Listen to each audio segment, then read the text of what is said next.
Welcome back to another HU Flow podcast episode here on HU Enrichment.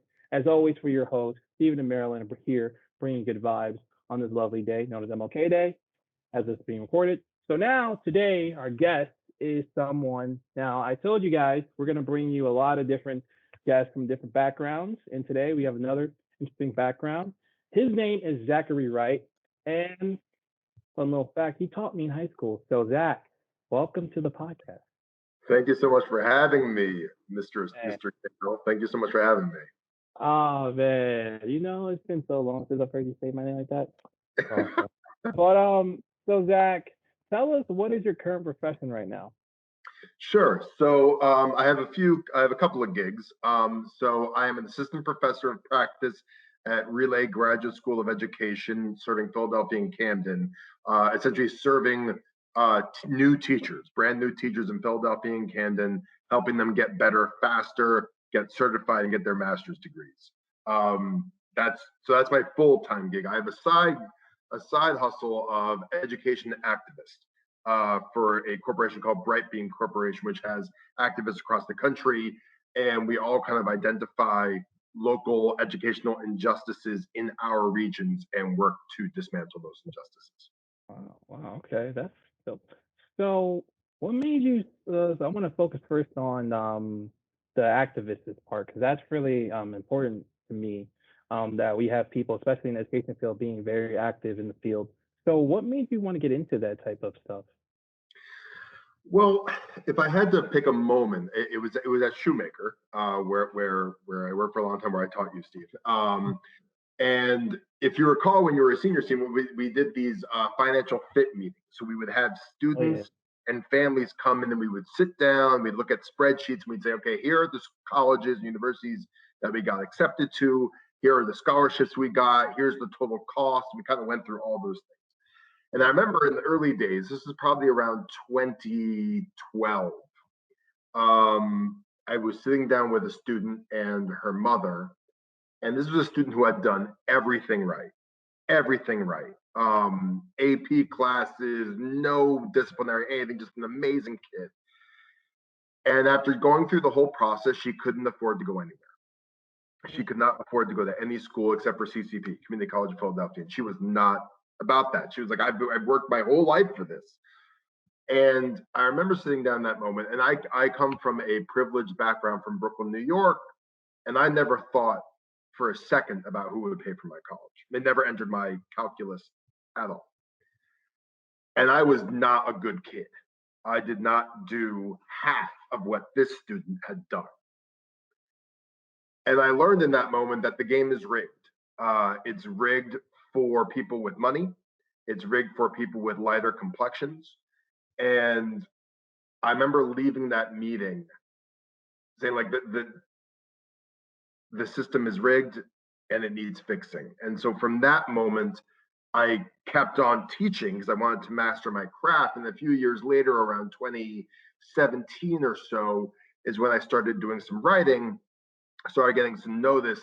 And Almeki, the principal of Shoemaker, let me into this idea of, like, education is bigger than this classroom. Education and activism can help students outside of these walls. So I think that's what really drove it to me, was when I just saw how blatantly unjust our system is. All right. Okay. That is very true. I mean, even when you flip it now, looking at the many scenarios for kids that go into college now, with COVID being the element, it's making it even more harder for anyone to really succeed. And debt, something we bring up on the show a lot for our college students when they talk about debt. It's not no joke. Our students suffer 30 plus grand in debt. And I think that is a very good way of saying how the system is rigged. Also, to kind of keep hitting on. So you said you're associate assistant at a university, correct? Yeah, assistant professor. Yep. So what is that job style like for you? Because I know you're going from a teacher now to being working in a university style. How did that kind of transition for you? Well, so some things are very similar and some things are not. So as you know, I was teaching for about 10 years. I taught about 120 students a day. 6 periods a day. Teaching was my thing. It's what I did, right? In my classroom at 5:30 in the morning, leaving at 4:30, 5:30 in the evening. Didn't have a whole lot of room for life, private life. And then I became a father, and then a father of two boys. And my oldest son has autism, is on the autism spectrum. His name is Leo. He's in second grade now. And And yeah, I remember saying, you saw pictures of him, I think, when he was a baby. yeah, he Yeah. was a baby, bro. Yeah, he's in second grade. He just finished Harry Potter, like reading all the books. Yeah, awesome. Oh, So I think my lifestyle was suffering. I was not as happy. I was not as good of a teacher as I had been, and I just needed something else. I just couldn't exist at that moment. So I changed it up, and I like the work I do. I get to go into a lot of classrooms. I get to talk to educators about how to not be awful, how to not be a closet racist, how to not perpetuate injustices against black and brown students in front of them. Um, I get to do all the things that's really cool, and I get to be a good dad, a good present dad. Now, that being said, I am trying to figure out ways to get back into the classroom, high school classroom, in some amount. I can't do a full teaching load. I just can't do that. But if I want to stay real and stay like a legit educator, I need to stay in the high school classroom in some regards because they keep you real, they keep you honest. So I'm trying to figure out ways to do both of those. But teaching is teaching. You know, whether you're teaching a 4-year old, an 18-year old, or a 30-year old, teaching is teaching. And you know, there are a lot of similarities. So I'm still keeping up. So that feels good. oh, that's cool. So my last question before I pass to Marilyn. So, how did you start out in Shoemaker? Because if you taught there for 10 plus years, and then if I remember right, Shoemaker wasn't a charter school at one point. It was still like a high school. Then it transitioned into a charter school.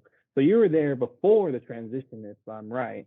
Because I always remember kids were talking about that when I was there. How you were there, just you, Almeki, were there before the come up, as we would call it. Like, how was that for you? So I actually wasn't there in the pre-mastery days. I was there for the first graduating class. Okay. So the first graduating class was 2011, I think. So Mm-hmm. my first year at Shoemaker was 2011.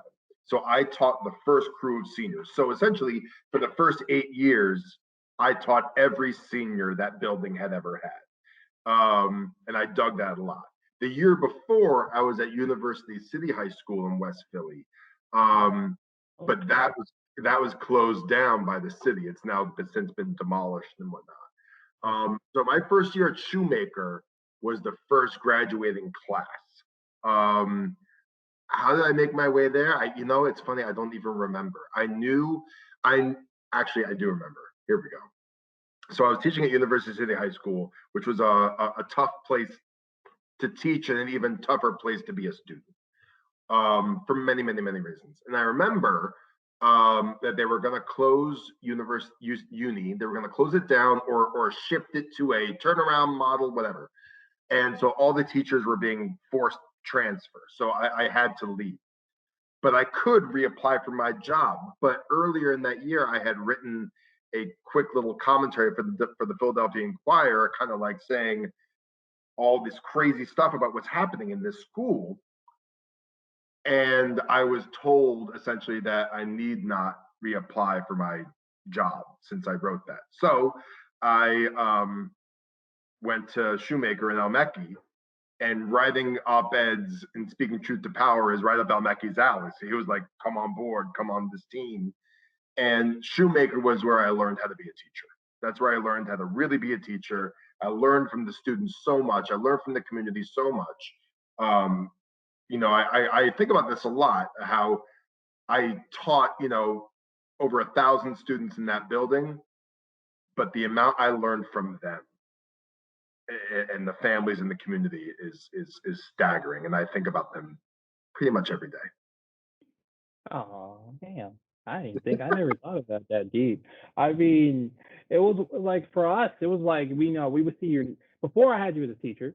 I was like I always see your name on the banners because every year, every graduating class would pick a teacher they would really love that did like over beyond and beyond. So you had like I think you had the only I think you're the only teacher that had like two of them. So I was like, and I remember our year wanted to do you too, but then we can't do back to back years with you. So we Right. went with our Spanish teacher, Miss Rita Ford, which was she was equally just as dope. Um, but that is awesome to hear, like how we played a role in teaching you about something, and we didn't think about that deeply. So it's stuff you don't think about as a kid, much as now I do as a young adult. So with that being said, Marilyn, I'll pass it on to you. All right. So we've talked a lot about your current career and kind of how you got started at Stevens High School. But what I want to know is we have a lot of college student listeners and even students in high school looking to go to college.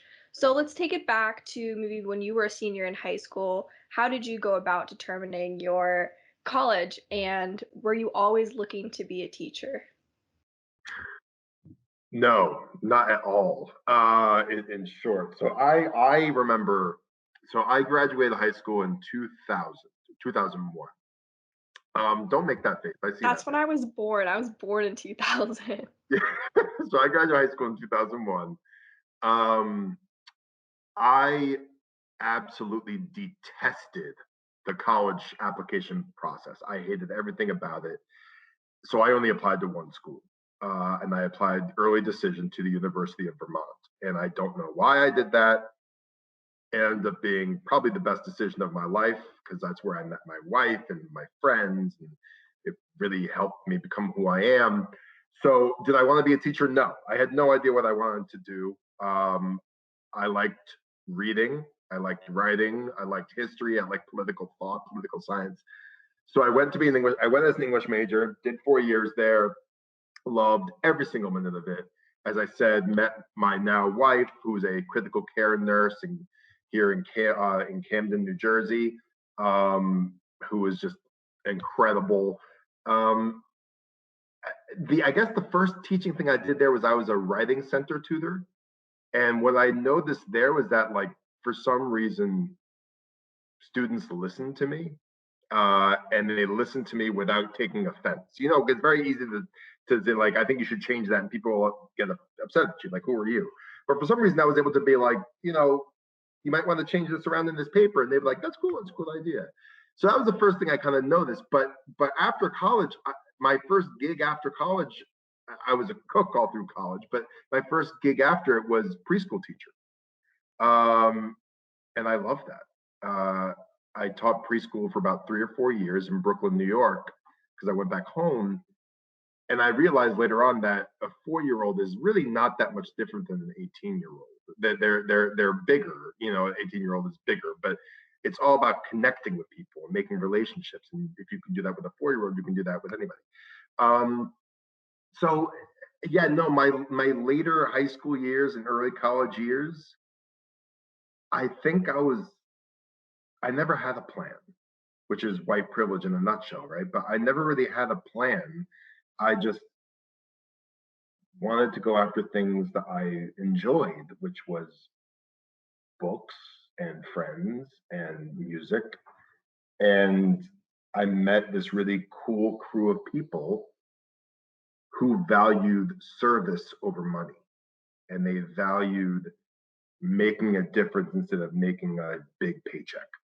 And all my friends from college are all teachers, nurses, social workers, artists. Like that's who they are. They're not financiers. They're not making huge money, but they're doing good work. And I think that's very connected to where we went to school. University of Vermont has that kind of ethos to it. But in terms of like what I was trying to do, I never had a plan at all. So did I ever want to be a teacher? No. I just kind of fell into it and learned that not only did I really like it, that I had a natural thing for Well, so let's see.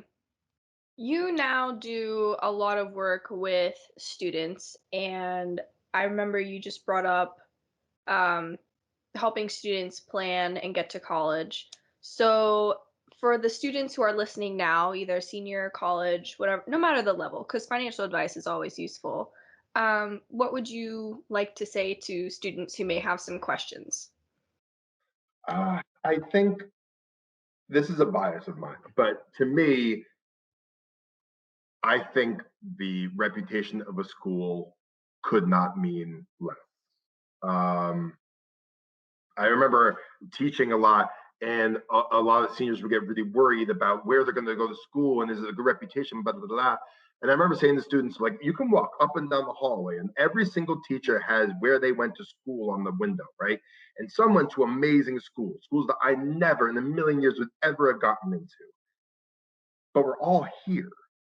Like, we're all teaching here. We're all doing the same thing. And I also have personal friends who went to like these incredible schools, like Columbia, all these things, right?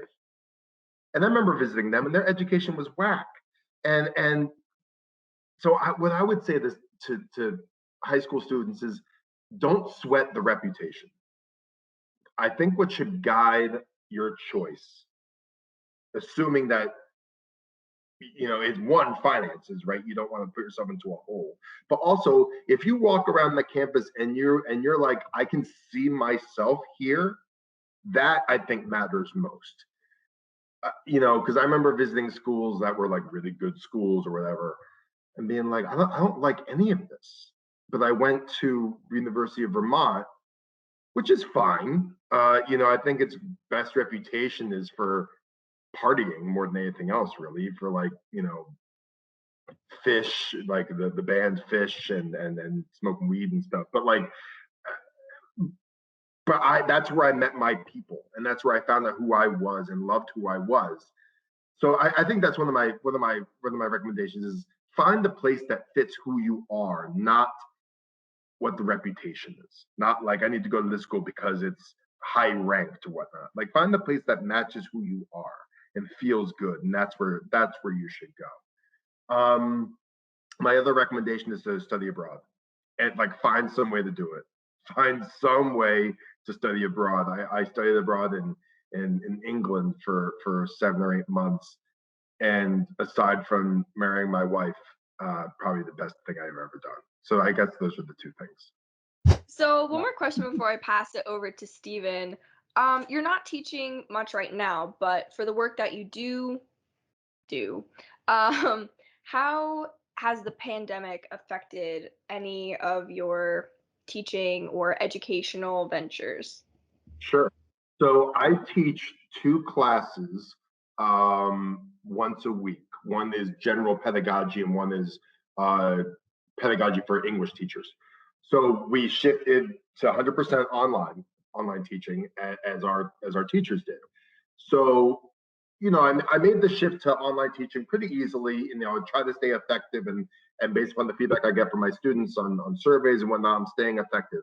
What changed in terms of how I view my work is kind of twofold. One, I needed to acknowledge that I have no idea what it is to teach high schoolers virtually. I never did it. I've never done it. And so that usual paradigm of like the teacher educator being like the master of it, that is not true anymore, right? It's not true in this moment because I never did it. So it's not true. But so I had to name that for my teachers. But what I did do was say, here's how I would do it. If I had to teach senior English tomorrow virtually, here's how I would do it. And I would teach and I did like a mini lesson of how I would teach it. So I wanted to kind of like dive in there with them and learn with them. The second aspect of my work that changed was starting to advocate for universal internet access. In the height of the pandemic, and well, I guess you could argue we're in height now, but in the pandemic, roughly 15 to 16,000 students couldn't go to school in the country because they don't have internet access. Even with Philadelphia and with Comcast's Internet Essentials, the bandwidth speeds are not fast enough for two students in one household to go to school. So the way I looked at that, and some of the other educational activists I was working with thought that is that was a violation of civil rights. If a student, let's say, is wheelchair bound, the school has to build a ramp. for them to access the school, right? So it doesn't violate their civil rights. If I need an internet connection to access school, not having one is a violation of my civil rights. Not being able to afford one and therefore being locked out of school is a breach of civil rights. So that's where I started to really agitate along with activists all over the country. We organized a day of action from Philadelphia, to New York, Atlanta, Chicago, San Francisco, all over the country to say this is outrageous. We have students literally logged out of school and they can't go. But meanwhile, all rich people, they're just fine. And so we needed to agitate for that. So we were agitating for the FCC to make internet a public utility so that internet becomes like a telephone back in the day. Like everyone needs it. You cannot be a 21st century success without an internet access at home. You just can't do it. And it's the same exact thing. Like these students who don't have internet access are going to end up being blamed for being behind. When it's like, no, this is the richest country in the history of the world. How does a single kid not have access to the internet? How does one? So that kind of changed my work in that. So I wanted to really support my teachers authentically and also shine a light on the injustice of students not being able to go to school because they didn't have an internet connection. Wow, very true. I mean, we truly are the richest country right now. Um, and this pandemic, as with a lot of things, has just shed a light on so many um, errors in our infrastructure, internet being one of them. I mean, I grew up on I went to an online high school, middle school. I did cyber education. Cool. So I never even thought about like transit like having public schools suddenly go online and then students being locked out of the classroom entirely because cyber school was like a sort of niche in the education field. So like totally blowing my mind, but very important still. Uh, I don't know, it's crazy. But I'm glad that we have activists and educational activists such as yourself, um, helping improve the lives of everyday students. So thank you. And now, Stephen, over to you. Yeah, I just remember my question. It was about the situation with, that you said, Marilyn. So I got that one. You got that one, bro. So here's my thing, right? So I want to focus on the pandemic. My question originally was around how do you feel about the issue of students not, because there's this kind of well-known fact that basically since the pandemic had happened, kids weren't going to school. A lot of kids don't learn online well at all. Middle school, high school, even college level. I've seen that with my own eyes.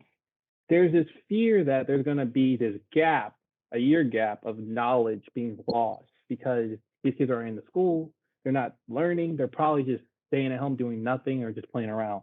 Do you believe that gap is a possibility right now with everything going on? Absolutely. I mean, I think that gap is not only a possibility, but in many ways, that gap is a reflection on the system we have anyway. Like the it's called the achievement gap, but it's not an achievement gap. It's an opportunity gap. When you say it's an achievement gap, you're blaming the students for underperforming while having less resources, right? But that's what's supposed to happen. If you give two people inequitable resources, one is going to do better than the other, right? That's just logic. So is there going to be a gap? Absolutely. But that gap is also would have happened without the pandemic. If we take Pennsylvania, for example, if you think about the state funding formulas, and this is where I'm at right now with this, in Philadelphia, any student is roughly apportioned about $14,000 for their education. If you cross Cedar Line Avenue to the west, if you just cross over Cedar Line Avenue, a student gets $28,000 for their education. And that is based upon the fact that in America, largely, we equate school funding with how much your house is worth. So how much the house is worth, the property value, the property tax value is what funds most schools. So what you have here is a self-perpetuating system of rich schools for the rich and poor schools for the poor. So rich people, wealthy people, privileged people who can pay, let's say, $10,000 of property tax, have a fully resourced school, have internet access, have schools with state-of-the-art facilities. Communities that live in poverty are under-resourced, so everything is flipped upside down. Those very communities, those very students who need extra have less.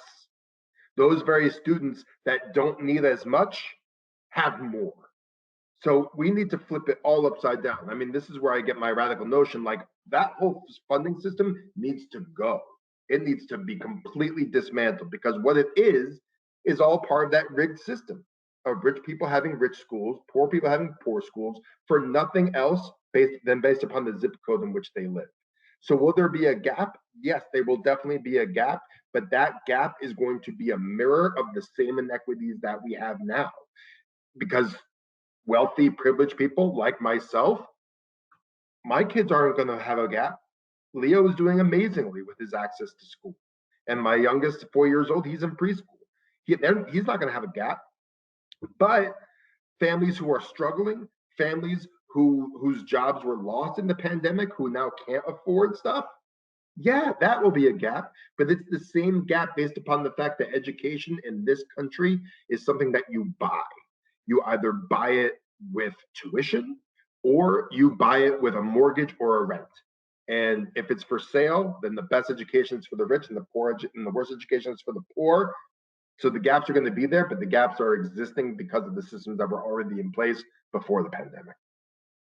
And that is straight facts right there. That is really straight facts. My next question I'm going to ask you is so are you familiar with the college scandal that happened last year with the actress from Full House? No, tell me. Okay, so basically what happened last year, the actress from Full House, Lori Loughlin, I can't say, I'm saying, am I saying her last name wrong? Yeah, I got you. Yeah. So what are your thoughts on that? Because what I have my thoughts is plain simple. Like, okay, the only reason why he didn't serve that long is pretty much because he's privileged in my mind. But what are your thoughts on it? I think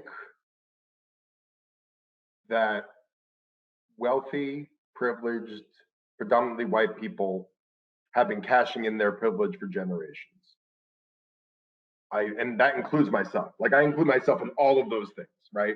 Like, I didn't earn my college education. I was given it, like, by my parents, right? So I didn't earn that. I think everybody has a card to play or a string to pull. So I don't care. Either we get rid of all the privilege or we have privilege for everybody. I don't care. Like, some students get to go to school on athletic scholarships. Beautiful. Some students get to go to school because their parents went to the school. Cool. I don't care. But the thing is, in this country, we judge privilege differently. We say that student who doesn't have to take out loans gets to exercise that privilege, and we don't have to think bad about them. But that student who can play basketball and gets a scholarship, we look at that student and say they didn't earn it. We don't treat these privileges the same.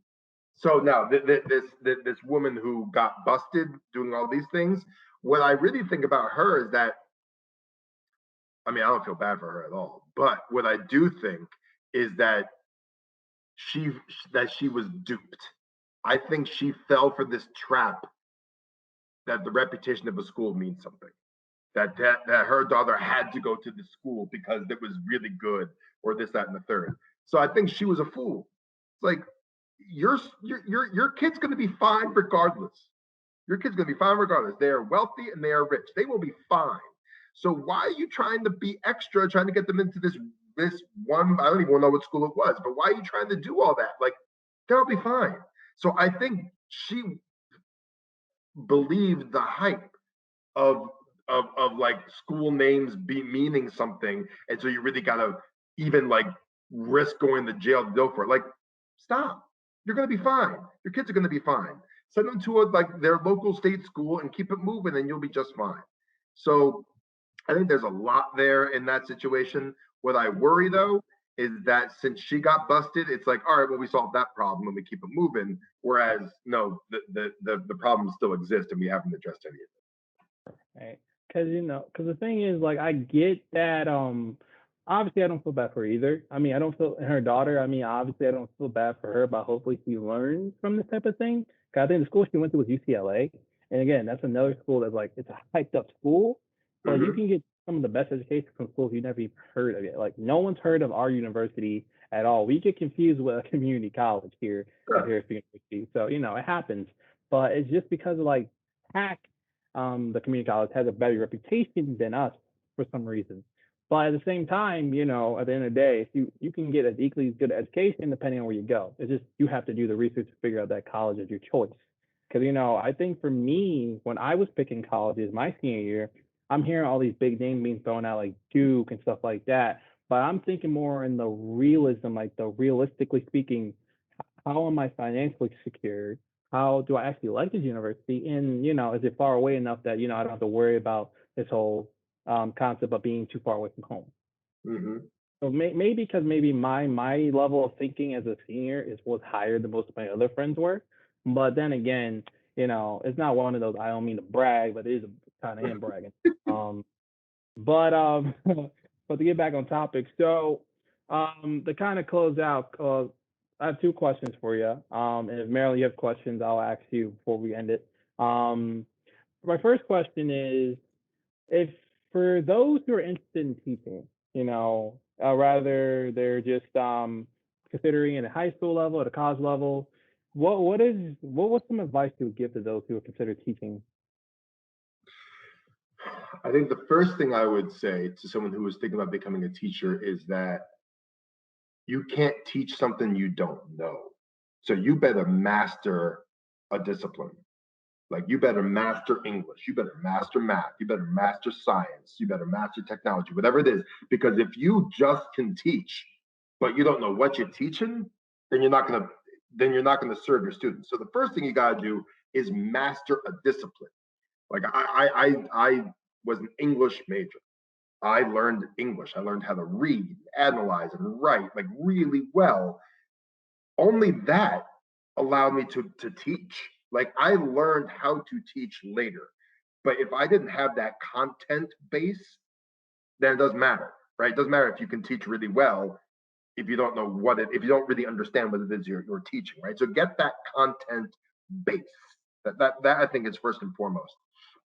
I think another thing I would think about if you're going to be a teacher. Well, one, do it because we need you. Particularly if you identify as a person of color, we need you. In Pennsylvania, Black males make up 2% of the teaching population. 2%. We need educators of color to serve our kids. And I don't mean just kids of color need teachers of color. My boys need teachers of color. Like we all need teachers of color, right? So that there's that. We need you. And I would also say like walk into a school because it like you need to go figure out if this is for you. Like you walk into a school, volunteer, try it out, and then see what happens. You're not going to get rich doing it. You're not. But I just you will arguably have the most fun because at least for me, hanging out with 18-year-olds, I think that was the happiest time of my life anyway, was being 18 and messing around. So I got to do that with 18-year-olds again. And so that was just so much fun. Um, I think though, if you want to be a teacher, master the content. Well, we can teach you how to teach, but you got to master the content. Right. That is very true. Because I think like, for me, when I did teaching for the first time ever, I was like, do I really want to do this? Because I was just really thrown at it, and they're like, you're really good at talking, so you might as well try it out. So I tried it out, and Marilyn was witness to this because she was my TA for that week. We're teaching high schoolers, and I'm like, you know what? why am I so nervous about this? It's actually easier than I thought. So, I Mhm. actually enjoyed it. And, at the end of the week, I think they all play video games. I think that's what we did, Marilyn. Yeah. Okay. So we definitely did do that. So it was just like a good time. But, I knew my true passion, what it was, but I didn't mind teaching. So, it was still something I tried out to see if I enjoyed it or not. My second question is kind of more into now, just because you mentioned people of color, to be more people of color teaching. Um, so with that, do you feel like there's a lack of like just not people of color in schools, but more of the education about the past of people of color, the history specifically? Do you feel like there's a lack of that in schools? And Absolutely. and then the second question I would ask is, do you feel like the reason why is because of this idea of it being an uncomfortable conversation? Because when I'm, my motto is get used to being uncomfortable because you're going to be uncomfortable your whole life. You're going to be thrown in a lot of scenarios. So do you feel like that the reason for a lot of it not being talked about is because a lot of people it's uncomfortable for them to talk about?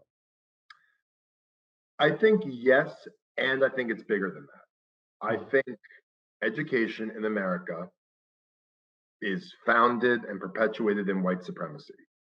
And what makes white supremacy continue is that discomfort.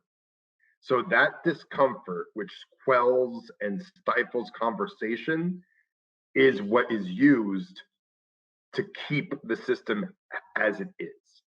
So I think it's yes, there is that discomfort, right? There's that discomfort, but let's be real, like that discomfort is only with white people, right? Like that discomfort is only with white people, and that discomfort prevents white people like me from talking and learning and listening.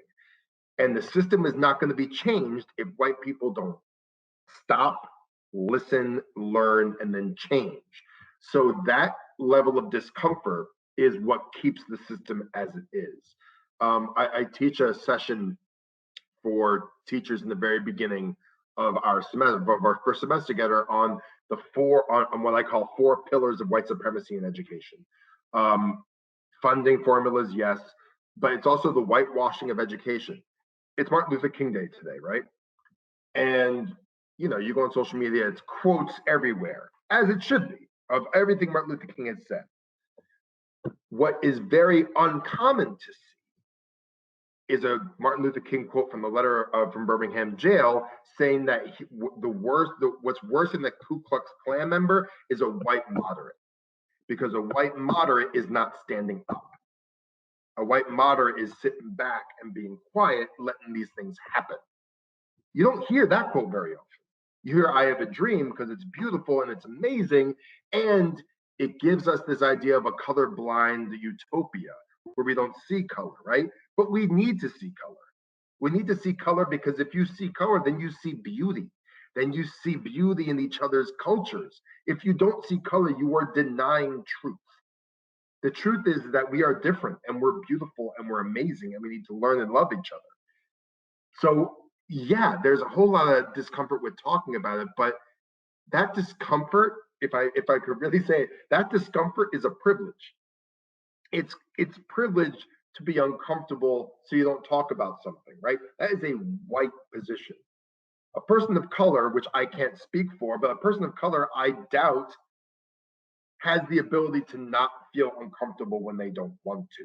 They live in this world, they live in this country, right? So discomfort, from what I've been taught, is a thing.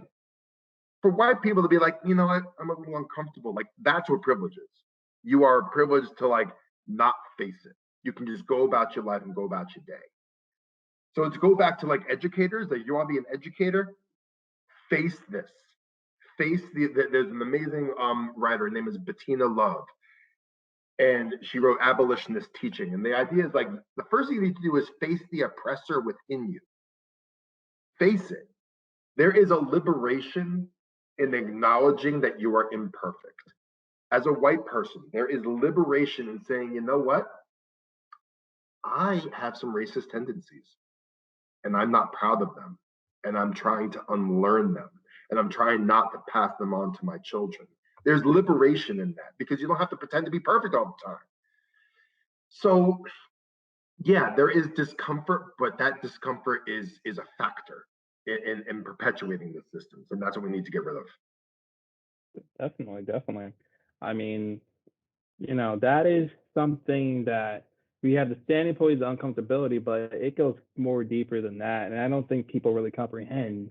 We repeat the same things. Like all you need to do is just listen and learn. It's not something, you could take hell half an hour after day, read a read a quote or just watch a video on topics around this, and you'll be so amazed at what you truly learn from them.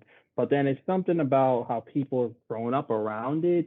There's so many things I can really say about it, but it's like I think a lot of people grow up around people who refuse to do those two things, and then that just leads them to believe that this is right in their mind. And that's where it starts in my mind. But there's so many other areas you can hit it on too. But Marilyn, do you have any more questions you'd like to ask Zach? I do. I feel like it would be a disservice to end this podcast without asking you, how could anyone looking to get into education activism get involved? Sure. I think one thing you can do is start following some folks on Twitter, because you can kind of see where the conversation goes. Um, I think you can also get educated with your specific locality. There are plenty of websites. One is called the Civil Rights Data Collection. And in that website, you can learn all sorts of data about every school in the country. And that data tells you about what schools get funded, what schools, how many, like what percentage of students with disabilities get suspended, get expelled, what percentage of students of color get suspended or expelled. And you can see all the disparities. So you can learn about what's happening in your specific neighborhood, in your specific community. Um, Start reading. Start reading. There is so much to read. I'm looking over my library over here. Like Cast by Isabel Wilkerson just came out. Amazing book. The new Jim Crow. You have to read it. The new Jim Crow. Ibrahim Exendi, Stamp from the Beginning, and How to Be an Anti-Racist. Like there's so much. Read and listen, and when you dive into these things, for white people in particular, what's going to happen is you're going to feel something. You're going to feel bad. You're going to feel yucky. You're going to feel gross. And that the Beverly or Robin DiAngelo from White Fragility, she calls it the good bad binary, right? Because the idea is like if I start to see this stuff in myself, does that mean I'm a bad person, right? So you're going to feel some stuff, and what you need to do is sit with that, say, all right, I feel this, it's terrible. I'm going to take a breath. I'm going to keep learning. As if we stop learning because we're uncomfortable, we are evil. Because all it takes, the only thing evil needs is for good people to do nothing. So we just need to keep learning and sit with that discomfort. And next time we sit down together with our uncles at Thanksgiving and they say some racist stuff, call them out. You got to call them out, because the thing is, there are little people at the table, and that the little people are listening, and nobody says, uncle, that's out of pocket, like stop talking like that. Then the little people think it's okay, and that's how it is. That's how it continues. So educate ourselves, keep reading, learn. And you don't change the world by going into other communities necessarily. You change the world by changing your own. So yeah, that's what I would say. I'd also like to add to that. I like to look at some Black-owned bookstores and see what books they're recommending, and I find that that's a great way to find some resources, and then also purchasing from the Black-owned bookstores additionally. My final question for you is, you've already touched on what you referred to as, I believe it was the 4 pillars of white supremacy. Yeah. So for students, possibly such as myself, who are trying to start conversations with family members, friends, etc. What are some conversation points or something along the 4 pillars of white supremacy? Do you have any things that you like to bring up when you're teaching your classes? Yeah. I think one of the things to talk about is also just to dive into school funding formulas. It sounds wonky, but it's actually not. Actually, there's a great website. I have it up right here. It's from the New York Times. It's called Money, Race, and Success: How Your School District Compares. And they're really fascinating interactive graphs. And what it really shows is a very clear thing. If you're in the poor district, you're not learning, and if you're in the rich district, you're learning. And I think one way to come at this conversation is to look at the graph and be like, what does this mean? And you try to learn together. I think very often, and I would do this all the time with teaching, like, I know what I believe, but I'm not just going to tell you. I want us to learn together. I want you to manufacture your own meaning, your own learning. So I would start with that, like, start with data, because data doesn't trigger people necessarily. If I say you're racist, they'd be like, whoa, like, no, I'm not, right? But if we say, let's look at data and let's see what data says, that's a different conversation to have. Like, why is it that Lexington, Massachusetts has 4 grades above average, but this district in Arizona has 3 grades below? Oh, well, this Arizona district, the median income value is $34,000, and the one in Lexington, Massachusetts is $180,000. Maybe that has something to do with it. I would also then, that's a place to start. Let's start there, right? You start with data and let the data guide the conversation. Well, as a future data scientist, that definitely speaks to me. Numbers always talk in a different way than opinions can. So thank you for sharing that. Very useful. Stephen, do you have anything to close us out with? Uh, here on A2 Enrichment, we always like to start conversations on a variety of different topics. So when this is recorded on MLK Day, but it doesn't mean that we can't provide you with resources to check out. So in the description below, you can find some of the resources that Zachary Wright mentioned, along with other resources that can help you find some ways to be active in your area. So that being said, if Marilyn, if you don't have any more questions, okay. So then, with that All being said, I'd good. like to first thank Zach for coming on. We appreciate hearing you talk about your life and also just talking about ways to get active in the educational field, but in general, just having conversations about things such as white supremacy here in America. With that being said, as your host, it's your boy Steven, it's your girl Marilyn over there. Zachary Wright was our guest today. We thank you all for watching and happy MLK Day to everyone who somehow watches this in the future, because eventually someone will watch this in the future. And we'll see you guys next time. Take care.